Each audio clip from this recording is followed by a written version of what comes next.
കൂടുമ്പോൾ ഇമ്പമുള്ളതാണല്ലോ കുടുംബം. കുടുംബത്തിലെ അംഗങ്ങളെല്ലാം ഒന്നിച്ചു കൂടുമ്പോൾ അവിടെ ദൈവികമായ സന്തോഷമുണ്ടെങ്കിൽ മാത്രമേ അത് കുടുംബം എന്ന പദത്തിന് അനുയോജ്യമാകുന്നുള്ളൂ. ഇന്ന് പല കുടുംബങ്ങളിലും എല്ലാവരും ഒന്നിച്ചു കൂടുമ്പോൾ ഇമ്പമുണ്ടെങ്കിലും ദുഃഖത്തിൽ അവസാനിക്കാറുള്ളൂ. നിങ്ങളുടെ കുടുംബത്തിൽ നിങ്ങൾ എന്താണ് ആഗ്രഹിക്കുന്നത്? സഹോദര സഹോദരി, സമാധാനം വേണം, അല്ലയോ? ആ സമാധാനത്തിനുള്ള മാർഗമാണ് ദൈവം നമുക്ക് നൽകിയിരിക്കുന്ന തിരുവചനങ്ങൾ, ഗൈഡ് ലൈൻസ് ആയിട്ട്, ഡൂസ് ആൻഡ് ഡോൺസ് ആയിട്ട്. ആ ദൈവവചനങ്ങൾ അനുസരിക്കാൻ നിങ്ങൾ സന്നദ്ധരാണെങ്കിൽ ഐശ്വര്യം നദി പോലെ നിങ്ങളുടെ കുടുംബങ്ങളിലേക്ക് ഒഴുകും. തീർച്ച. ദൈവം യോജിപ്പിക്കുമ്പോഴാണ് ക്രിസ്തീയ കുടുംബം ആരംഭിക്കുന്നത്.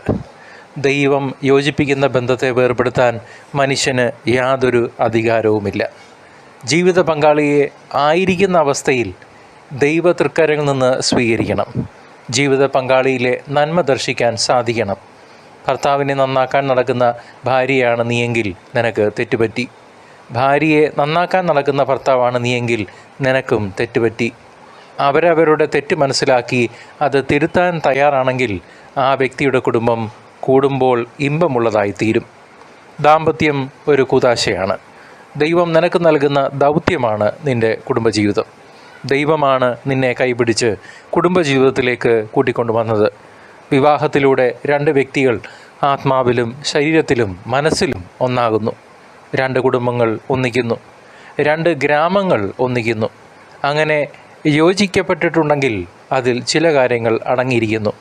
അതിൽ ഏറ്റവും വിലപ്പെട്ടതാണ് യോജിപ്പിച്ചവൻ്റെ കൂടെയാണോ ഭാര്യ, യോജിപ്പിച്ചവൻ്റെ കൂടെയാണോ ഭർത്താവ് എന്ന പ്രശ്നം.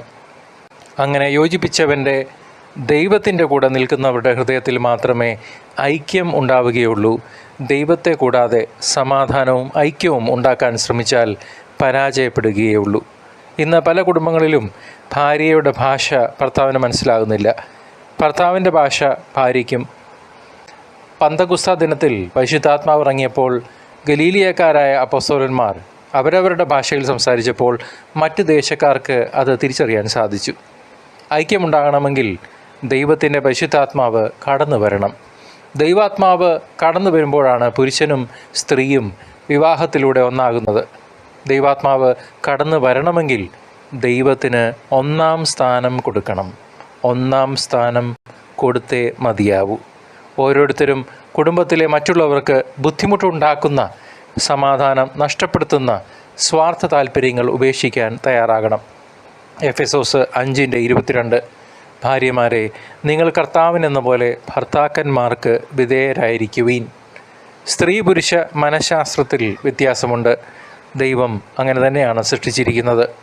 ബാഹ്യമായി ശരീരത്തിലുള്ള വ്യത്യാസം പോലെ സ്വഭാവ രീതികളിലും വ്യത്യാസമുണ്ട്. പറുദീസയിൽ പുരുഷനെ സൃഷ്ടിച്ച ദൈവം അവൻ കുടുംബത്തിൻ്റെ തലവനായിരിക്കണമെന്ന് തീരുമാനിച്ചു. ഇത് ദൈവത്തിൻ്റെ തീരുമാനമാണ്. ഈ കാരണത്താൽ തന്നെ പുരുഷന് അല്പം ആധിപത്യ പ്രവണതയുണ്ട്. അത് അവൻ്റെ ഉള്ളിൽ ദൈവം നിക്ഷേപിച്ചതാണ്. ഈ സത്യം സ്ത്രീ മനസ്സിലാക്കിയിരിക്കണം. അപ്പോൾ കുടുംബത്തിൽ സമാധാനമുണ്ടാവും. എഫെസോസ് 5:25 ഭർത്താക്കന്മാരെ, ക്രിസ്തു സഭയെ സ്നേഹിച്ചതുപോലെ നിങ്ങൾ ഭാര്യമാരെ സ്നേഹിക്കണം. കുടുംബത്തിൽ ഭാര്യയ്ക്ക് കൊടുക്കേണ്ട സ്നേഹം കൊടുക്കാതെ വേറെ എന്തെല്ലാം കൊടുത്താലും ആ കുടുംബത്തിൽ ഇമ്പമുണ്ടാകുന്നില്ല. ഭാര്യയ്ക്ക് അർഹിക്കുന്ന സ്നേഹം കൊടുത്തില്ലെങ്കിൽ അവരുടെ മനസ്സ് മരവിച്ചു പോകും. ദാമ്പത്യത്തിലേക്ക് വിളിക്കപ്പെട്ടവർ പരസ്പര വിശുദ്ധീകരണത്തിലൂടെ ദൈവഹിതം നിറവേറ്റുകയാണ് വേണ്ടത്. ദൈവം നിങ്ങൾക്ക് സമാധാനം നൽകട്ടെ. പിതാവിൻ്റെയും പുത്രൻ്റെയും പരിശുദ്ധാത്മാവിൻ്റെയും നാമത്തിൽ തന്നെ. ആമേൻ.